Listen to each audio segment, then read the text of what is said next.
Imagine you are a fly on the wall in the most exclusive drawing rooms of Regency London.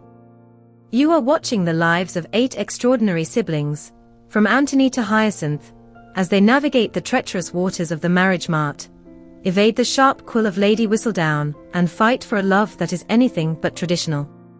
This isn't just one story. It is a decade-long journey of a family bound by laughter, loyalty, and a name that carries the weight of an empire. Today, we are witnessing the full evolution of the Bridgerton dynasty. Today is a special one, because we are diving into the entire 8-book Bridgerton series by Julia Quinn. Be sure to like, hype and share this video, and don't forget to subscribe. Your support helps us continue bringing these book summaries to you. Busy life making it hard to finish books? I've got you covered. Before we start, don't forget to like, share, and subscribe for more. Let's dive into books in minutes.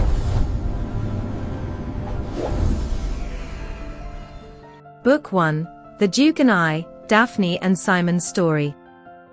Part 1, The Burden of Being a Bridgerton. The story introduces us to Daphne Bridgerton, the fourth of 8 siblings.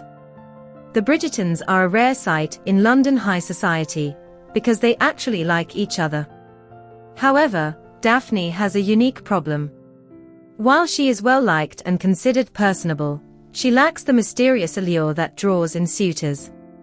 Men find her too easy to talk to, treating her as a confidant rather than a potential bride. On the other side of the social spectrum, we meet Simon Basset, the new Duke of Hastings. Simon has just returned to England after years spent traveling abroad. He is wealthy, powerful, and strikingly handsome, which makes him the primary target for every marriage-minded mother in London. However, Simon hides a deeply painful past. As a young child, Simon struggled with a severe stutter. Instead of offering support, his father viewed the speech impediment as a sign of mental weakness and a stain on the family name. His father cruelly rejected him, eventually acting as if his son didn't even exist. Simon didn't give up, though. With the help of a devoted nurse, he spent years practicing his speech with exhausting dedication. He learned to focus on every syllable, eventually mastering a way of speaking that was slow, deliberate, and perfectly clear. To the outside world, he appears incredibly polished, but the stutter still lingers. It only returns in moments of intense emotion, such as extreme anger or deep vulnerability. As Simon grew into a successful and accomplished man, his father eventually realized he had been wrong and tried to welcome him back. But the damage was done. Simon could never forgive the years of coldness and cruelty. To get final revenge on his late father, Simon has vowed never to marry and never to produce an heir. This choice would effectively end the Hastings bloodline, destroying the only thing his father ever truly valued. Part 2, The Ingenious Plan. Daphne and Simon meet at a ball, where Simon is currently trying to escape a persistent mother and her daughter. They strike up a conversation and realize they have a shared problem. Daphne needs to look more desirable to attract better suitors, and Simon needs the social vultures to stop circling him. They decide to form a pact. They will pretend to court one another. If the most eligible duke in London shows interest in Daphne, other men will surely follow suit out of competition. In return, the world will believe Simon is off the market, allowing him to enjoy his time in London in peace. As they spend more time together, the lines between acting and reality begin to blur. They find themselves talking for hours about things they've never told anyone else. Simon is charmed by Daphne's honesty and her ability to punch him in the arm like a friend while still being a lady. Daphne is drawn to Simon's hidden vulnerability and the kindness he hides behind his duke persona. Part 3, The Garden and the Duel. The arrangement works too well. They start falling in love, but Simon refuses to acknowledge it because of his vow. The tension peaks during a party at a country estate. In a moment of weakness and intense attraction, they find themselves alone in a moonlit garden. They share a passionate kiss, but they are caught by Daphne's eldest brother, Anthony. Anthony is Simon's oldest friend, but in the eyes of society, Simon has compromised Daphne's reputation. Anthony demands that Simon marry her. Simon, trapped by his vow to never have children, refuses. He tells Daphne he cannot have children, leading her to believe he is physically unable to do so. Anthony challenges Simon to a duel at dawn. Daphne, realizing she loves Simon and wanting to stop the violence, intercepts them at the dueling grounds. She convinces Simon to marry her, choosing a life with him over the certainty of having the large family she has always dreamed of. Part 4: A Marriage of Secrets. Daphne and Simon are married, but the honeymoon phase is complicated. Daphne eventually discovers that Simon's inability to have children isn't a physical limitation, but a psychological choice. He has been using the withdrawal method to ensure she doesn't get pregnant. This revelation feels like a massive betrayal to Daphne. She realizes he didn't just lie, he manipulated her desire for a family to keep his grudge against a dead man alive. Daphne is furious. She confronts Simon, but he refuses to budge, citing his vow. The tension builds until one night, Simon returns home heavily intoxicated and falls into a stupor in bed. Daphne joins him. He is half asleep and drunk. She initiates intimacy. Simon, in his intoxicated state, responds instinctively, but is not fully in control.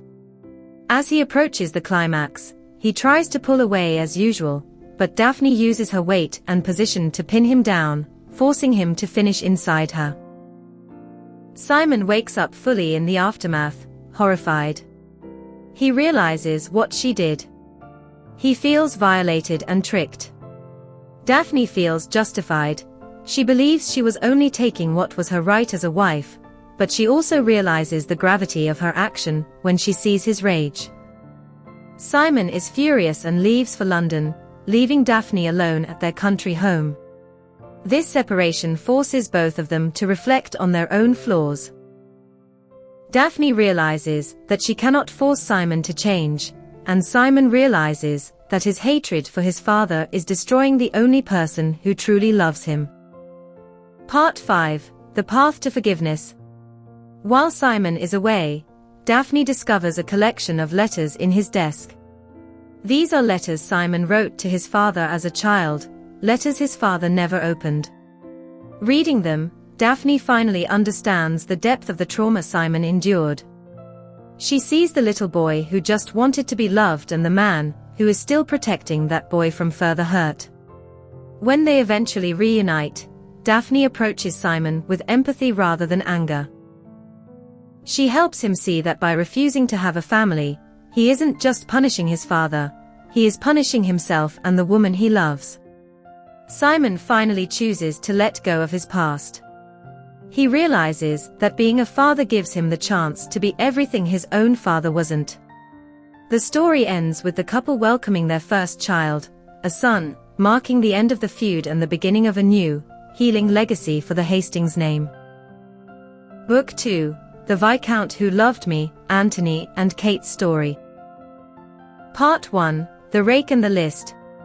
Our story opens in London, 1814. Anthony Bridgerton, a wealthy and notorious rake, has decided it is time to marry. But Anthony isn't looking for romance. Driven by the trauma of his father Edmund's sudden death from a bee sting at age 38, Anthony is convinced he will die young too. He drafts a mental list for a wife. She must be sensible, she must be attractive, and most importantly, she must be someone he cannot fall in love with. He wants to ensure that when he dies, his widow won't suffer the devastating grief his mother, Violet, did. He sets his sights on Edwina Sheffield, the season's diamond. She is beautiful, docile, and perfect on paper. But there is a hurdle. Edwina has declared she will not marry, without the approval of her older half-sister, Kate. Part 2, The Gatekeeper and the Dog. Kate Sheffield is 21, plain by society's standards, and fiercely protective. She has read the gossip columns by Lady Whistledown and knows Anthony's reputation. She vows to keep him away from Edwina. Their first real clash happens at a ball, where Kate overhears Anthony discussing his requirements for a wife, essentially treating women like breeding stock. She confronts him, and the war begins. But unlike the show, they don't just glare at each other. They endure disastrous social events, including a walk in Hyde Park involving Kate's unruly corgi, Newton. Newton causes chaos, tangling Anthony in his leash and knocking him into the Serpentine Lake. It's a moment of humiliation for Anthony, but it also forces them to interact without the stiff formalities of a ballroom. Part 3, Aubrey Hall, the country house party. To win Kate over, Anthony invites the Sheffields to his country estate, Aubrey Hall. This is where the core of their relationship develops. First, we have the legendary game of Paul Moore. The Bridgertons are ruthlessly competitive. Anthony and Kate are paired up, and they spend the entire game trying to sabotage each other. They hit balls into the woods, argue, and laugh.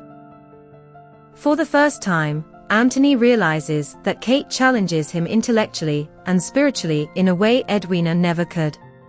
Part 4, The Library Storm.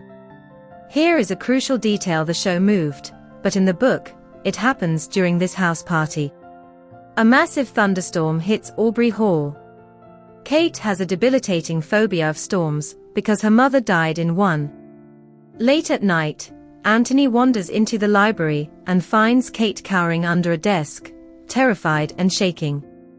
He doesn't mock her. Instead, he crawls under the desk with her. They sit in the dark, and for the first time, they drop their weapons. Kate explains her trauma, and they share a moment of profound intimacy. Anthony realizes he wants to protect her, a feeling that terrifies him, because it feels dangerously close to caring. Part 5, The Bee and the Compromise. Shortly after, they are walking in the gardens. A bee lands on Kate's chest. To anyone else, it's just an insect. To Anthony, whose father was killed by a bee, it is a death sentence. He plunges into a PTSD-induced panic. He believes Kate is about to die. He tries to sting-suck the venom out, right from her chest.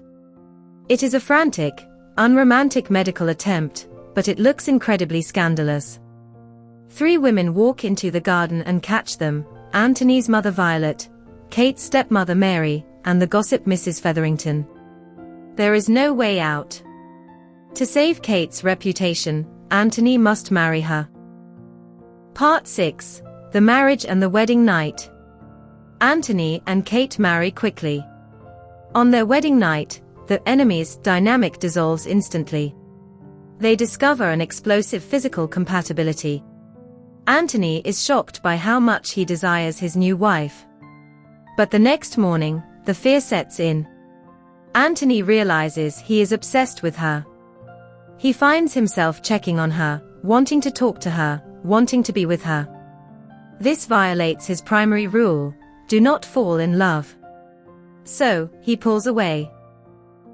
He essentially ghosts his own wife within their marriage.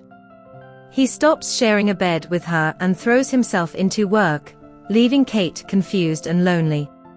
She has fallen in love with him, but she thinks he regrets marrying her. Part 7, The Accident. The climax of the book is not a horse fall, but a carriage accident.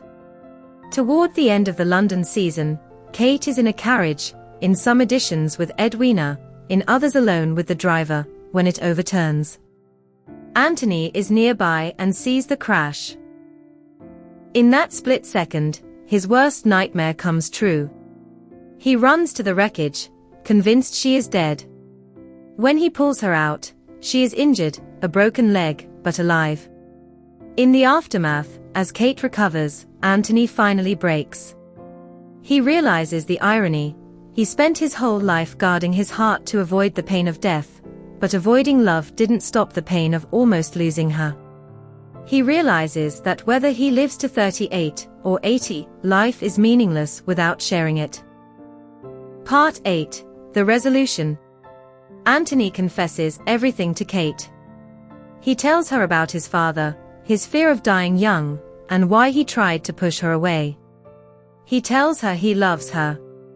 Kate, being Kate, doesn't just accept it, she talks sense into him. She helps him see that fear is a poor reason to stop living. The book ends with a beautiful epilogue. We see Anthony's 39th birthday. He is still alive. He panicked for nothing. He and Kate have children, they are happy, and they still play vicious games of Paul Moore. He realizes he didn't betray his father by living longer, he honored him by living fully. Book 3. An Offer from a Gentleman, Benedict and Sophie's Story. Part 1. The Bastard Daughter. The story begins with Sophie Beckett, the illegitimate daughter of the Earl of Penwood. The Earl takes her in, but he is cold and distant. He calls her his ward. When the Earl marries Araminta, a cruel and grasping woman, Sophie's life deteriorates. Araminta brings her 2 daughters, Rosamond, who is just as mean, and Posy, who is kind but bullied by her mother. When the Earl dies, his will contains a specific clause. Araminta receives a much larger allowance if she keeps Sophie in the house until Sophie turns 20. To keep the money but hide the shame, Araminta forces Sophie to become the housemaid. Sophie spends years being abused and overworked in her own father's home. Part 2. The Masquerade. The Bridgertons throw a masquerade ball. Sophie, now 20, is left behind. However, the other servants, who love Sophie, help her attain her dream. They dress her in an old gown belonging to her grandmother. A silver dress from the last century that looks timeless and magical. Sophie sneaks into the ball. She meets Benedict Bridgerton. The chemistry is instantaneous. Benedict is captivated by this lady in silver. They share a deep conversation, feeling like they've known each other forever. But as midnight approaches, Sophie must run to avoid being caught by her stepmother. In her haste, she leaves behind a single embroidered glove. Benedict keeps it, vowing to find her. Part 3. The Exile and the Rescue. The Cinderella moment has a dark aftermath. Araminta discovers Sophie's hidden shoes and the mask. Realizing Sophie went to the ball, she kicks her out onto the street without a penny. 2 years pass. Sophie has been struggling to survive, working menial jobs. We find her working as a maid for the Cavender family. It is a dangerous environment. During a party, the son of the house, Philip Cavender, tries to assault her. Sophie fights him off and flees into the rainy night. She is walking alone on a dark road, when she is surrounded by drunk men. Benedict Bridgerton rides up and rescues her. He sees a terrified servant girl in wet clothes. He does not recognize her. To him, the lady in silver was a princess, this is just a maid. However, he is a gentleman. Seeing she is sick with a fever, he decides to take her to his private country home, My Cottage, to recover, rather than leaving her at a hospital. Part 4. My Cottage and the Proposition. At the cottage, a beautiful domestic intimacy develops. Benedict catches a cold, and Sophie nurses him back to health. They talk for hours. Benedict begins to fall for Sophie's wit, her intelligence, and her kindness. He sketches her constantly. But the class divide is a wall between them. Benedict wants her, but he cannot marry a servant. So, he makes the offer. He asks Sophie to be his mistress. He promises to care for her, house her, and protect her. Sophie is heartbroken. She refuses.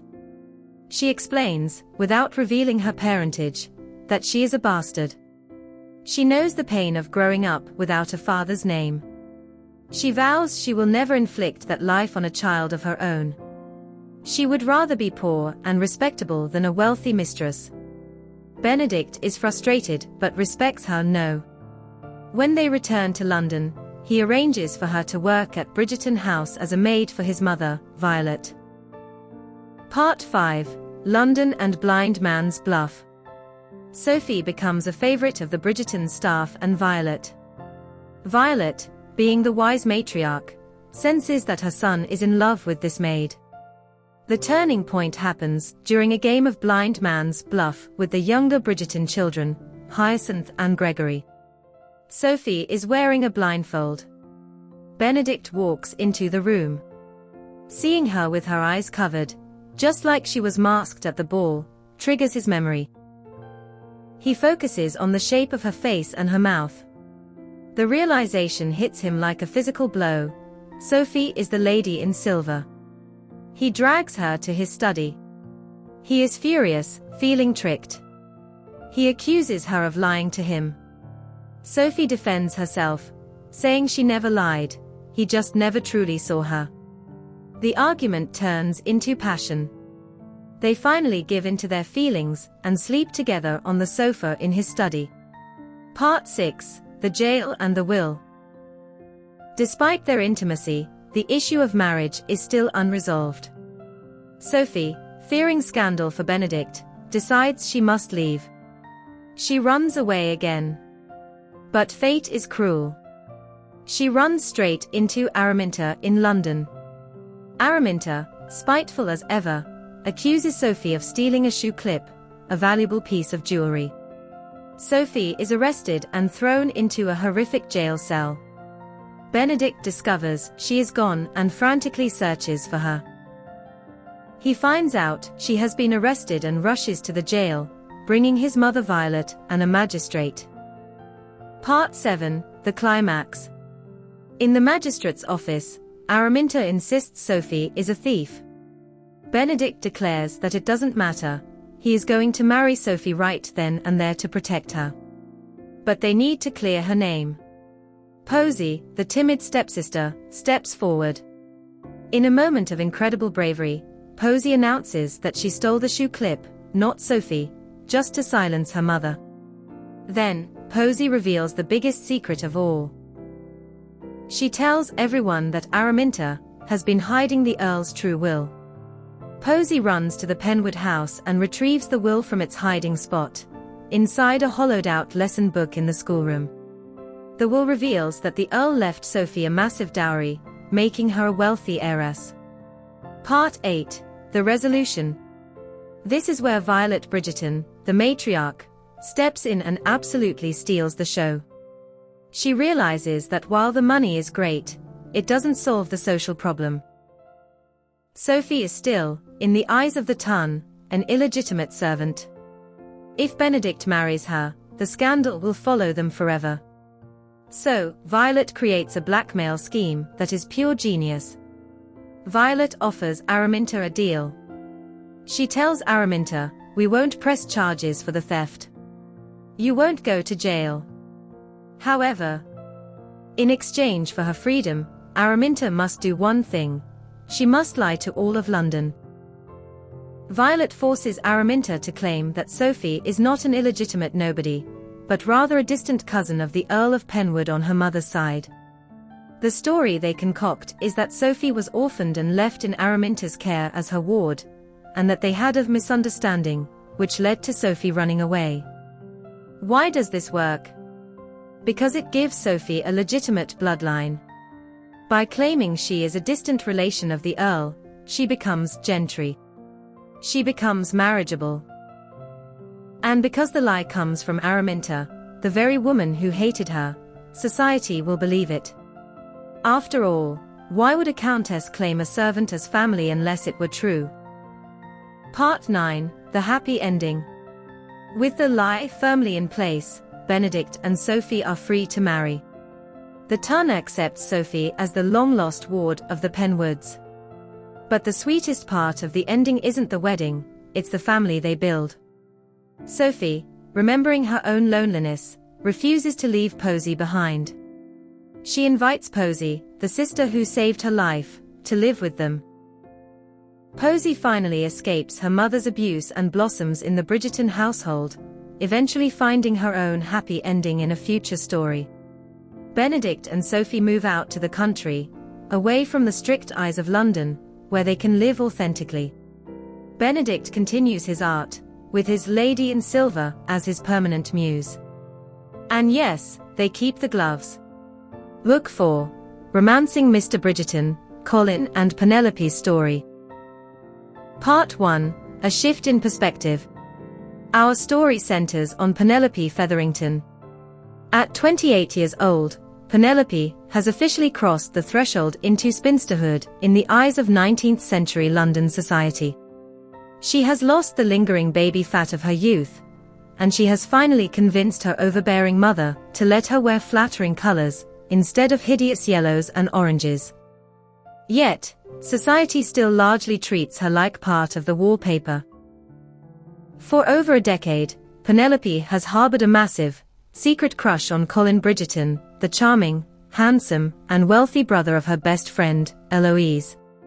Polin is 33, perpetually cheerful, and known for his constant, restless travels across the globe to places like Cyprus and Italy. When Polin returns to London from his latest trip, something shifts. Because Penelope is now older and considered firmly on the shelf, she no longer feels the crushing anxiety of the marriage mart. This newfound freedom allows her true personality to shine. She is witty, highly intelligent, and fiercely observant. For the first time, Polin stops seeing her as just his little sister's quiet friend and starts engaging with her in real, meaningful conversations. Part 2, The Challenge and the Journals. While their friendship is deepening, high society is thrown into absolute chaos. During the annual, and infamously terrible, Smythe-Smith musical, the formidable Lady Danbury stands up and issues a public challenge. She will pay a massive bounty of £1,000 to anyone who can unmask the true identity of Lady Whistledown, the mysterious and razor-sharp gossip columnist, who has been terrorizing and entertaining London for years. The entire city turns into amateur detectives. Polin, however, is intensely irritated by Lady Whistledown. He dislikes how much power this anonymous writer holds over his family and friends, and he finds the town's obsession with her to be shallow. Meanwhile, Penelope discovers a profound secret of Polin's. During a visit to the Bridgerton house, she accidentally reads a portion of his travel journals left out on a desk.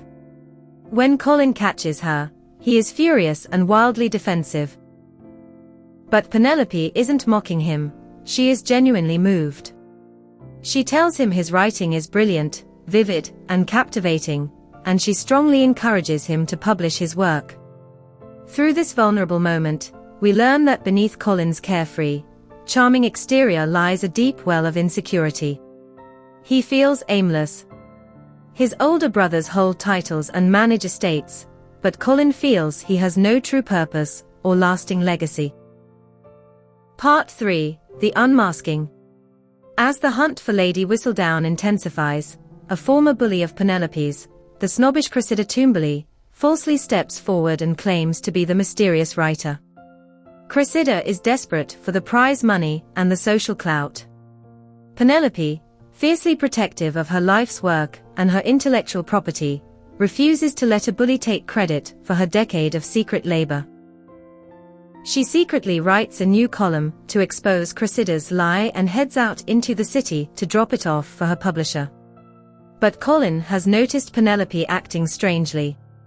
Suspecting she is in physical danger wandering the city alone, he follows her carriage into a rough part of town. He tracks her into a dusty church in Bloomsbury, and there, he watches in stunned silence as she hides an envelope containing the latest gossip sheet in a pew. Polin realizes the impossible truth. Penelope Featherington, the quiet, overlooked wallflower, is the most powerful writer in all of England.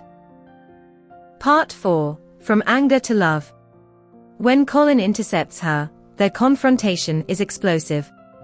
He is furious that she put herself in danger, and he is deeply conflicted about her secret identity. But beneath the anger is a sudden, roaring wave of passion. In the confined space of the carriage ride home, their intense argument transforms into a deeply romantic and intimate encounter. Polin realizes he doesn't just like Penelope, he is irrevocably in love with her.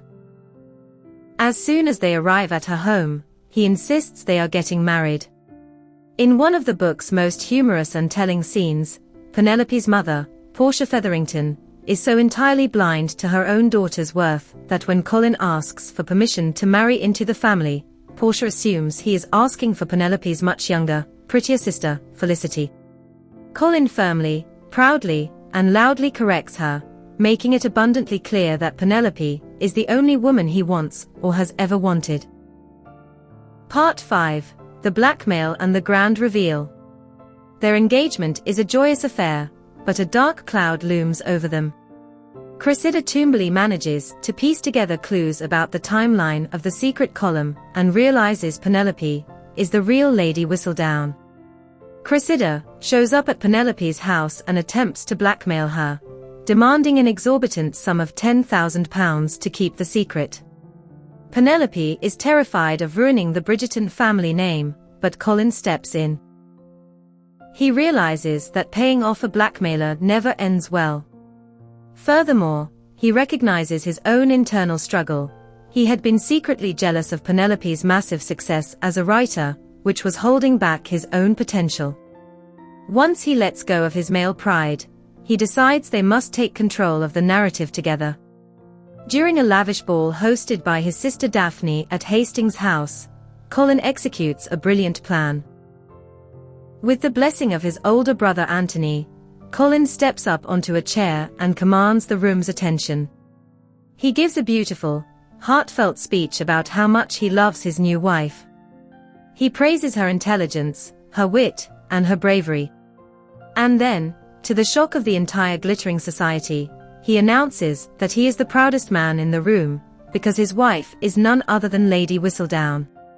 Instead of turning on her, the crowd, led by the influential Lady Danbury, erupts into applause. Penelope is finally seen, celebrated, and loved for exactly who she is. And Polin, inspired by his wife's courage, finally finds his own purpose and begins editing his travel journals for publication. Book 5, To Sir Philip, with Love, Eloise and Philip's Story. Part 1, The Invitation and the Escape. Eloise Bridgerton is 28 and feeling the sting of loneliness.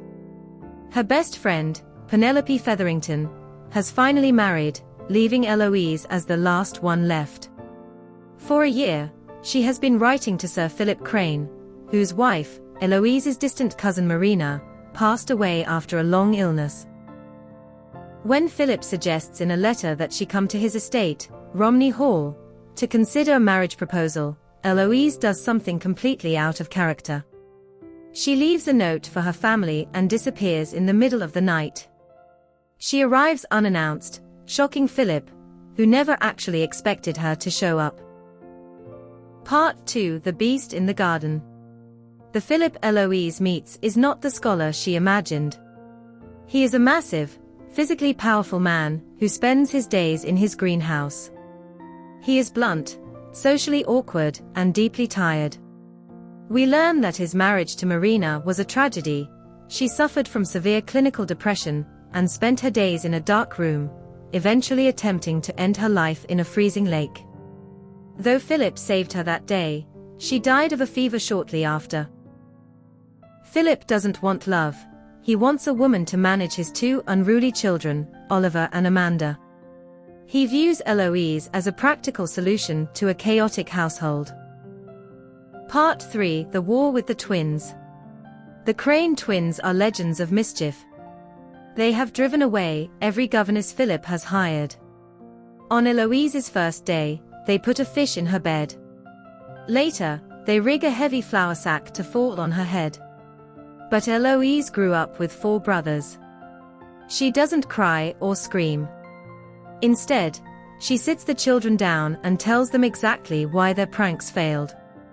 She begins to realize the children aren't bad. They are desperate for attention from a father who is too afraid to look at them, because they remind him of the wife he couldn't save. Part 4: The Shadow of the Cane.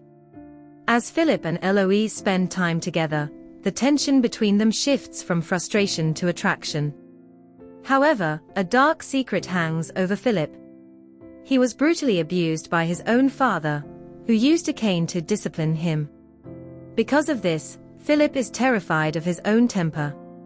He believes that if he gets too close to his children, he will turn into his father.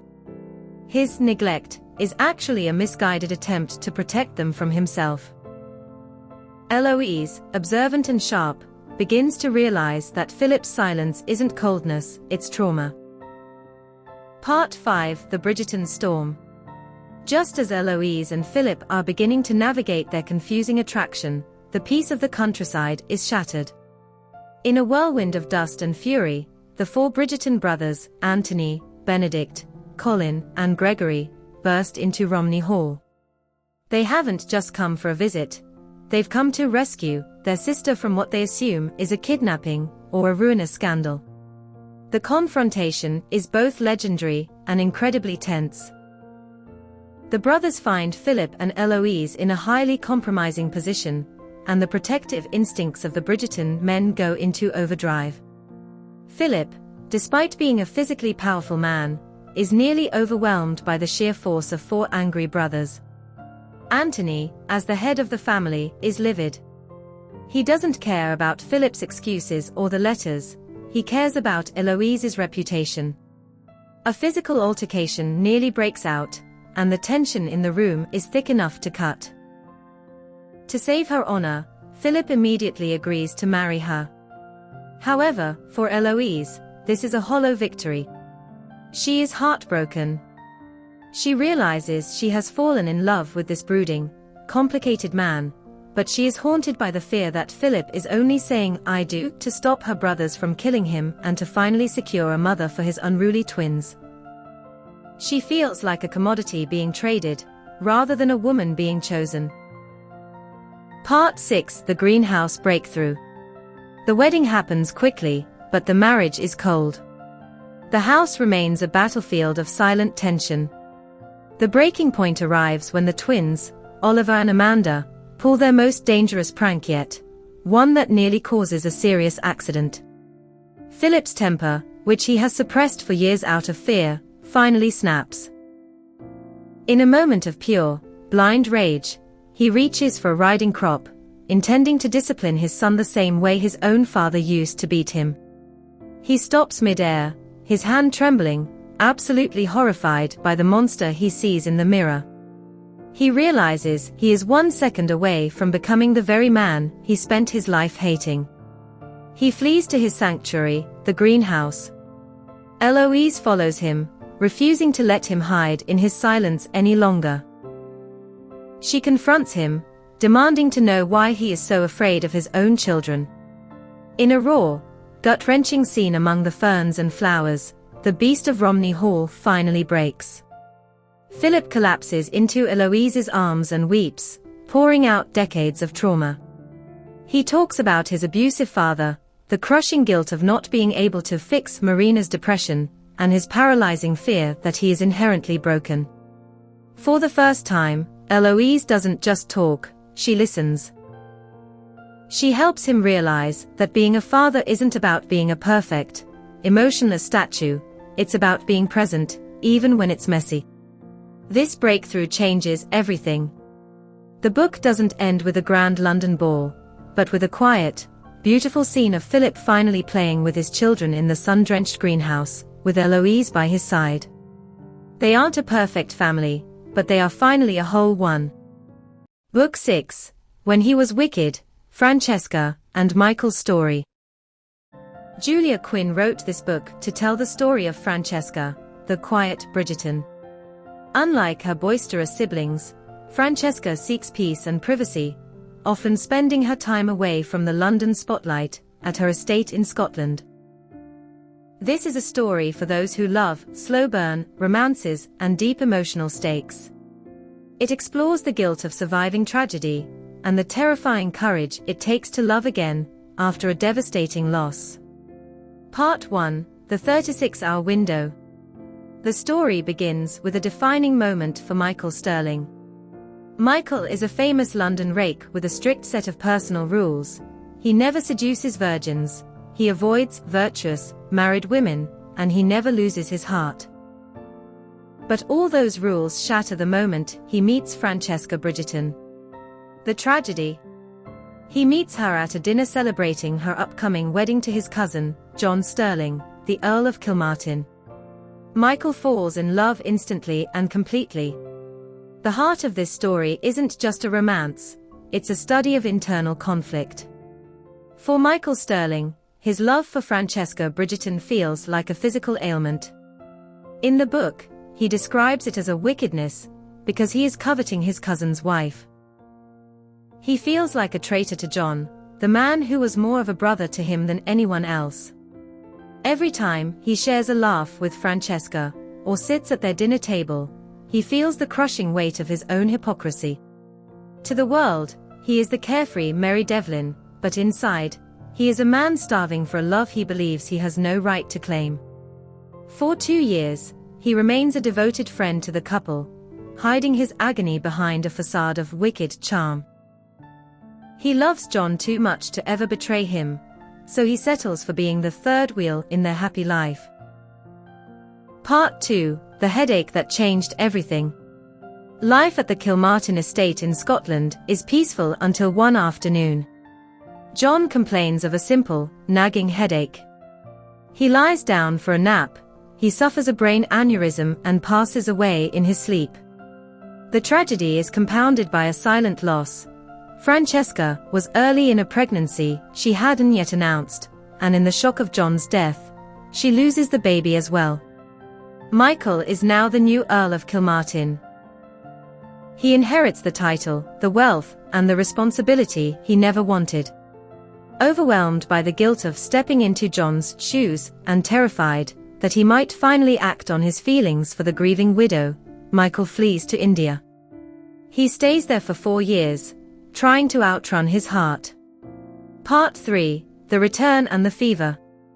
4 years later, Michael returns to London, hardened by travel and suffering from recurring bouts of malaria. He finds Francesca changed as well. She has been managing the Kilmartin estates with quiet strength, but she has reached a realization: she wants to be a mother. To have a child, she must remarry. When they reunite, the air is thick with unspoken tension. Francesca is frustrated that Michael abandoned her when she needed him most. Michael is struggling to maintain his rake persona while his desire for her burns hotter than ever. The turning point occurs when Michael is hit by a severe malarial fever. Francesca finds him shivering and delirious at Kilmartin House. She stays by his bed all night, nursing him. In his feverish state, the physical distance between them vanishes. Francesca begins to realize that the wicked Michael she thought she knew is a man of deep, hidden layers. Part 4: A Different Kind of Passion. As Michael recovers, he decides he can no longer be just a friend. He begins a subtle, wicked campaign to make Francesca see him as a man. He challenges her, teases her, and eventually, they share a passionate encounter that leaves Francesca reeling. She is terrified. To her, wanting Michael feels like a betrayal of John. She tries to run away, literally fleeing into a rainstorm, but Michael brings her back. He doesn't want to be a replacement for John. He wants to be her husband. A key moment of clarity comes from Polin Bridgerton, who is the only one to see through Michael's mask. In a rare serious moment, Polin nudges Michael to stop running and fight for what he wants. Michael realizes he cannot be the ghost of John Sterling anymore. He has to be Michael Sterling. He realizes that by denying his feelings, he isn't honoring John, he's just wasting the life John would have wanted him to live. Part 5: The Grave and the Blessing. The moment they truly unite is when they stop comparing their relationship to the past. Michael asks her a raw, painful question, "Do you think I'm John?" It forces Francesca to realize that she isn't looking for a substitute. She loves Michael for his wit, his darkness, and his unwavering devotion. They realize that the heart isn't a cup that gets filled once, it's a muscle that grows. The emotional climax happens when Francesca visits John's grave. She speaks to him, seeking peace. She realizes that John, who loved them both, would want them to find joy in each other. She accepts that she can love Michael without erasing her history with John. Michael, too, accepts that he isn't stealing a life, he is building a new one. They marry in a private ceremony, finally finding peace. When Michael finally confesses that he has loved her since the very first hour they met, the secret that was once his wickedness becomes the ultimate proof of his love. Book 7, It's in His Kiss, Hyacinth and Gareth's Story. Part 1, The Outspoken Heroine and the Dowager.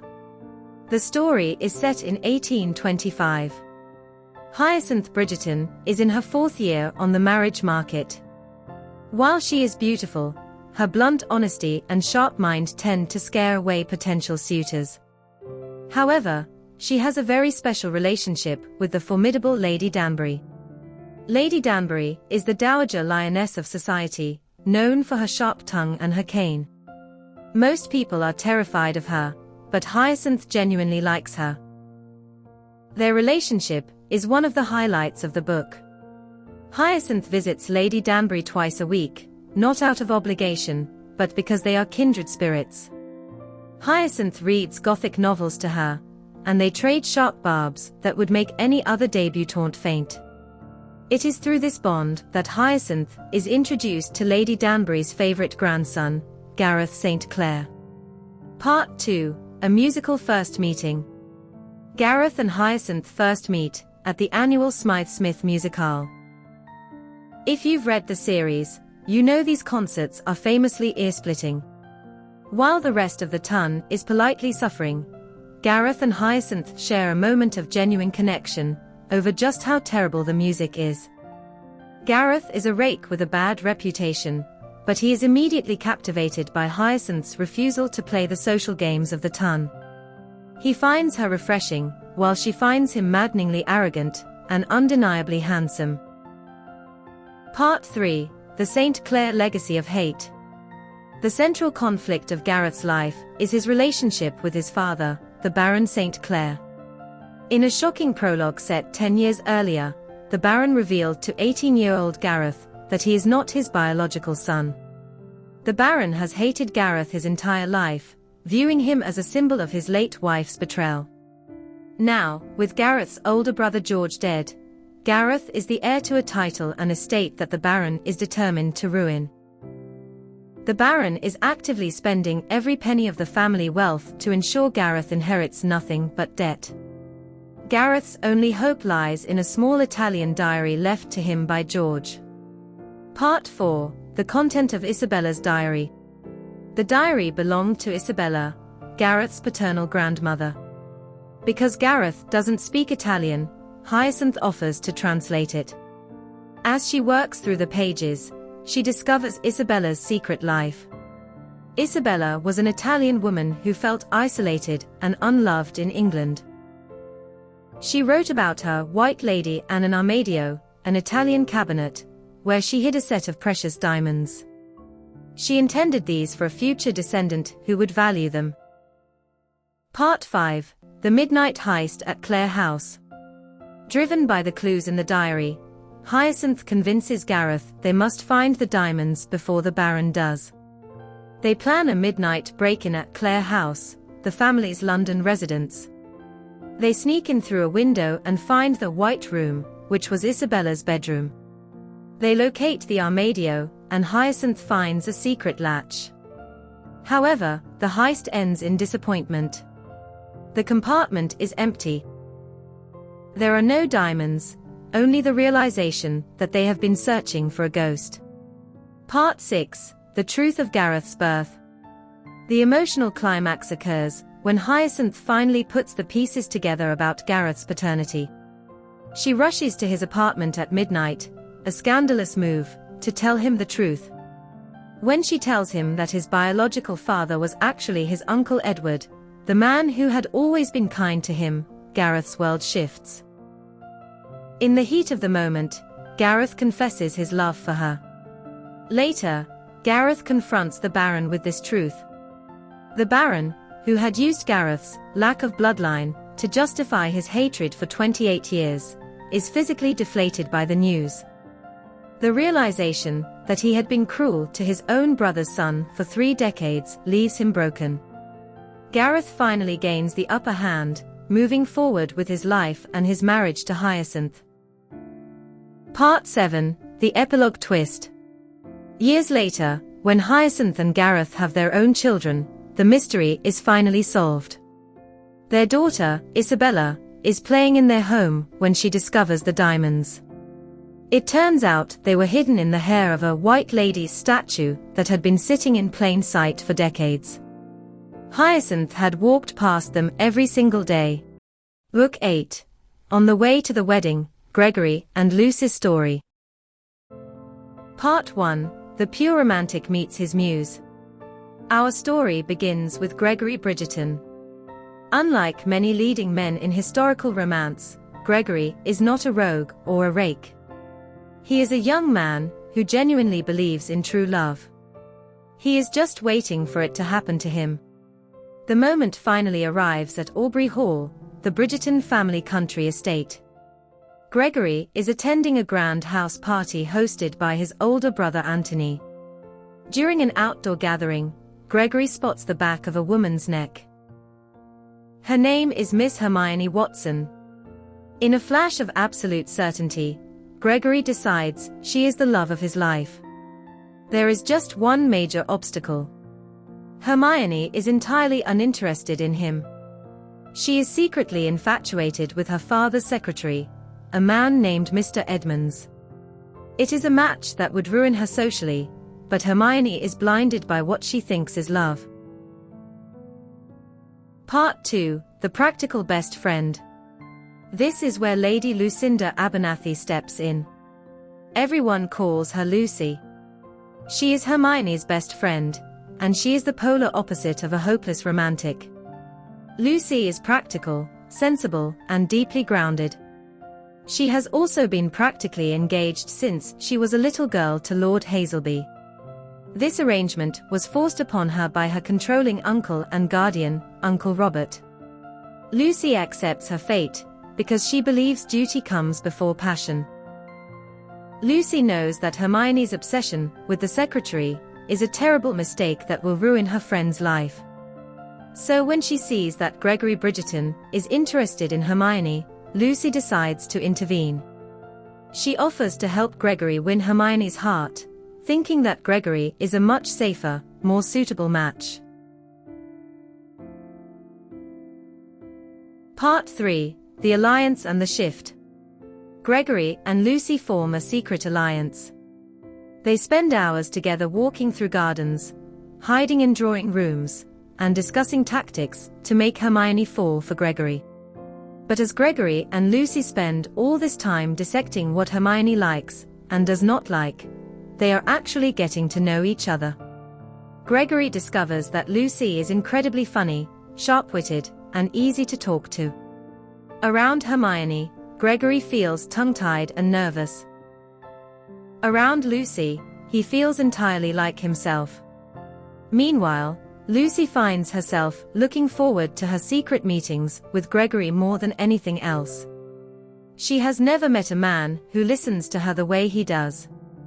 Yet she forces those feelings down. She is an engaged woman, and she has promised to help him win her best friend.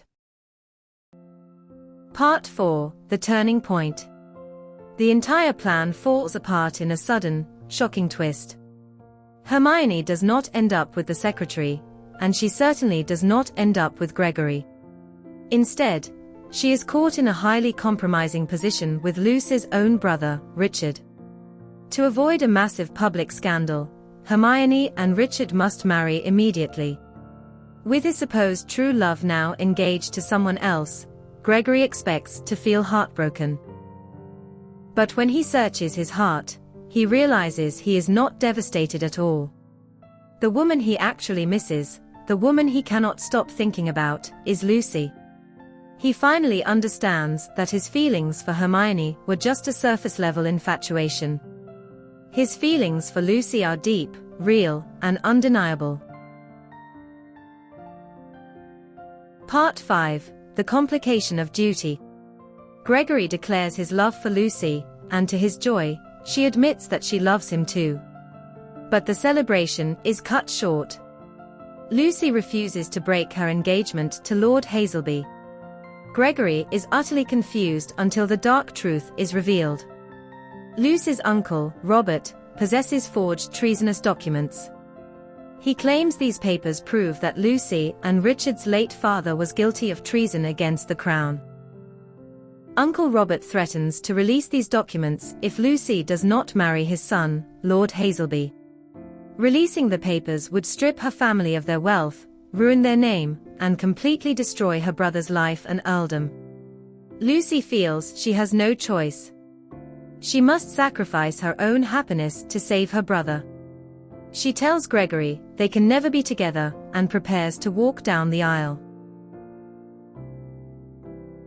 Part 6. The Wedding Interruption. Gregory Bridgerton is not the kind of man to give up on true love. In one of the most dramatic sequences in the entire book series, Gregory literally races against time. He runs through the streets, throws open the church doors, and interrupts the wedding ceremony. He drops to one knee and begs Lucy to choose him. It is a highly emotional, desperate moment. But Lucy, bound by the secret blackmail, whispers that she cannot. She must protect her brother.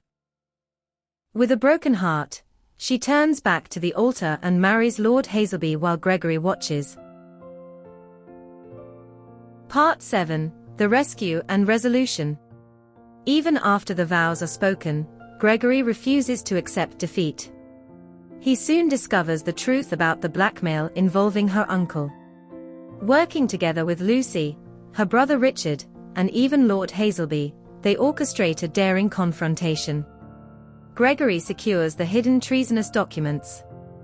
In a brilliant twist, they realize that Lucy's father was never a traitor. Uncle Robert actually fabricated the evidence to cover up his own treason. The blackmail threat is completely destroyed. Furthermore, Lord Hazelby happily agrees to an annulment. He is gay and never had any real desire to be married in the first place. Finally free from her family's dark secrets, Lucy runs to Gregory. The story ends with the two of them getting married for real. The epilogues reveal that Gregory and Lucy build a beautifully chaotic life together, eventually welcoming an incredible 9 children into their deeply loving family. So, after journeying through all 8 siblings' lives, what do you think? Which Bridgerton story resonated with you the most? Or which sibling's journey challenged the way you see love? Was it the high-stakes drama of Anthony's season, or the quiet, enduring love of Penelope and Polin? Let me know your thoughts in the comments. I'd love to hear who your favorite Bridgerton is and why. If there's another full series you'd like me to cover in a single deep dive like this, drop that recommendation below as well. Don't forget to like, share, and subscribe to keep the stories coming. Until next time.